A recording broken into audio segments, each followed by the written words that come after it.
हाय वगैरह बाद में करेंगे। और आज हम बात करेंगे तपस्वी मेहता के बारे में, जिन्होंने ईशान शो में ईशान का रोल किया था, जिसके लिए आप लोग मुझे बहुत टाइम से रिक्वेस्ट कर रहे हो। जब मैंने बेस्ट ऑफ लक निक्की पे पूरा प्लेलिस्ट बनाया था सारे मिसिंग एक्टर्स पे, तब भी कर रहे थे, और sweet life of Karan and Kabir पे बनाया था पूरा प्लेलिस्ट, तब भी कर रहे थे। सो आई एम सॉरी कि लेट हो गया, बट हियर वी आर।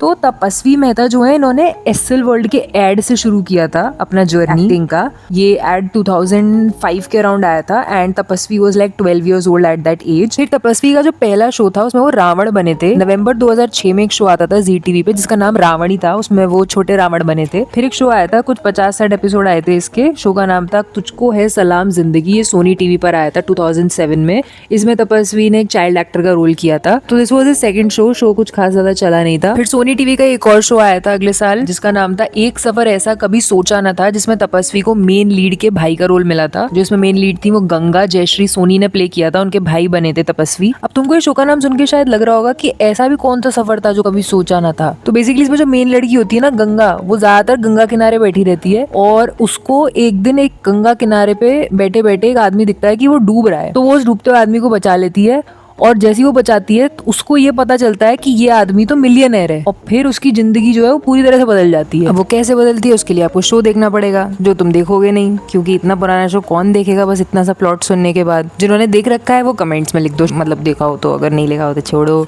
अब तुम्हें याद होगा 2016 में कलर्स पे एक शो आता था करमफल दाता शनि, जिसमें शनिदेव का रोल कार्तिकेय मालवीय ने किया था, मतलब चाइल्ड शनिदेव का। लेकिन उससे काफी साल पहले 2008 में आता था महिमा शनिदेव की, जिसमें छोटे शनिदेव का रोल तपस्वी मेहता ने किया था। ये पहले जो एनडीटीवी इमेजिन करके चैनल आता था ना, उस पे आया करता था। मैन एनडीटीवी इमेजिन भी अपने जमाने में एक अलग ही टोरा था, उसका भी एक अपना एरा था, अपना कल्ट फैन बेस सा बना लिया है इसने भी। राहुल दुल्हनिया ले जाएगा और राखी का स्वयंवर, बाबा एस ओवर, ढूंढो, बढ़िया शोज आते थे उस टाइम पे। फिर वीना का विवाह आने वाला था लेकिन फिर वो बंद हो गया, मतलब चैनल ही बंद हो गया और वो आया ही नहीं। खैर तपस्वी पे आते हैं। इसके बाद इन्होंने जो सिंगल एपिसोड शोज होते थे ना, जैसे एक ही एपिसोड के लिए एक्टर को आना पड़ता था, जैसे गुमराह, इस तरह के शोज में भी काम किया हुआ है, और एड्स वगैरह तो चल ही रहे थे। लेकिन जब वो 17 इयर्स के हुए ना, तब उन्हें अपना breakthrough role the one and only Ishaan from Ishaan सपनों को आवाज दे मिल गया, जिसके गाने आज तक, मतलब अगर मैं उसका टाइटल ट्रैक यहाँ लगा दूं, लेकिन कॉपीराइट आ जाएगा यूट्यूब से, तो आज भी people are gonna get supreme nostalgia. वैसे तुम्हें पता है इस शो में ईशान जैसे गाने गाता था, तो ईशान के कुछ गानों को खुद तपस्वी मेहता ने भी गाया, because he is also a trained singer. And ये शो कोई ऐसा वैसा शो नहीं था, ये डिज्नी पे तो आता ही था। इसको प्रोड्यूस भी रेड चिलीज इडियट बॉक्स ने किया था,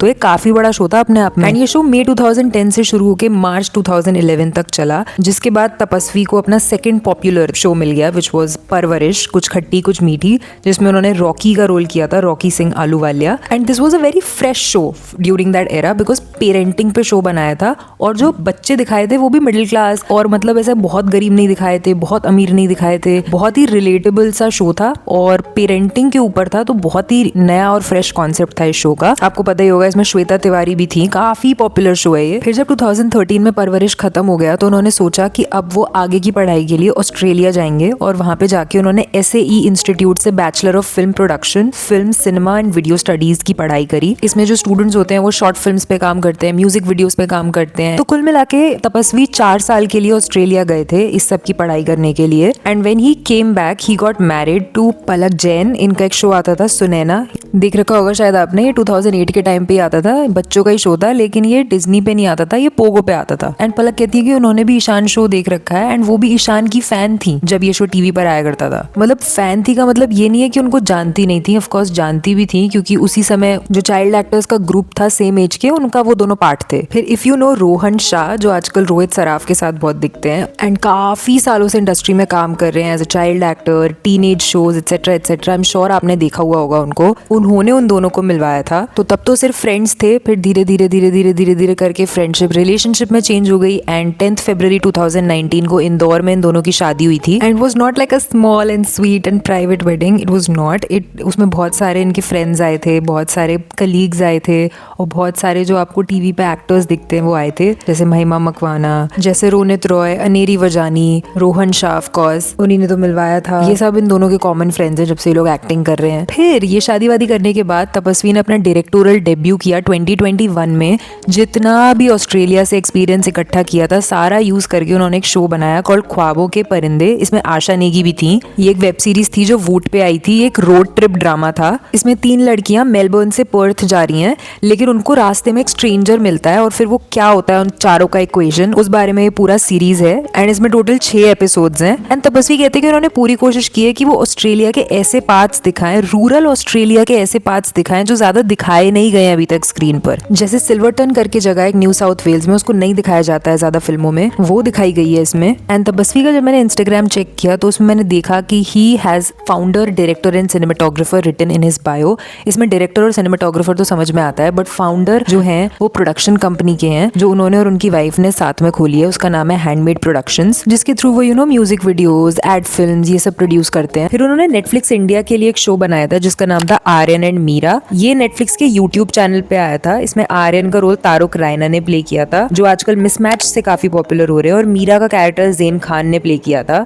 इसको हैंडमेड प्रोडक्शंस ने प्रोड्यूस किया था एंड डायरेक्ट तपस्वी ने किया था। लेकिन मैं सच्ची बोलूं ना, जो मजा डिज्नी के शोज में आता था या जो आइकॉनिक रोल एज ईशान उन्होंने किया है, वो वापस एक्टिंग में आ भी जाएंगे ना तो भी उनका करना बहुत मुश्किल है। एक्चुअली उस जमाने के डिज्नी के शोज की बात ही कुछ और थी, लेकिन पता नहीं क्यों उस टाइम के एक्टर्स ने एक्टिंग ही छोड़ दी है। जैसे sweet life of Karan and Kabir में जो करण थे उन्होंने एक्टिंग छोड़ दी है। बेस्ट ऑफ लक निक्की के जो सनी है उन्होंने एक्टिंग छोड़ दी है। अगर आप भी सोच रहे हो कि वो एक्टिंग छोड़ के कर क्या रहे हैं, तो मैंने दोनों पे वीडियोस बनाए हैं, आपकी स्क्रीन पे आ रहे हैं। लेफ्ट वाला वीडियो सनी पे और राइट वाला वीडियो करण पे, जिसमें भी इंटरेस्ट हो लगा लो।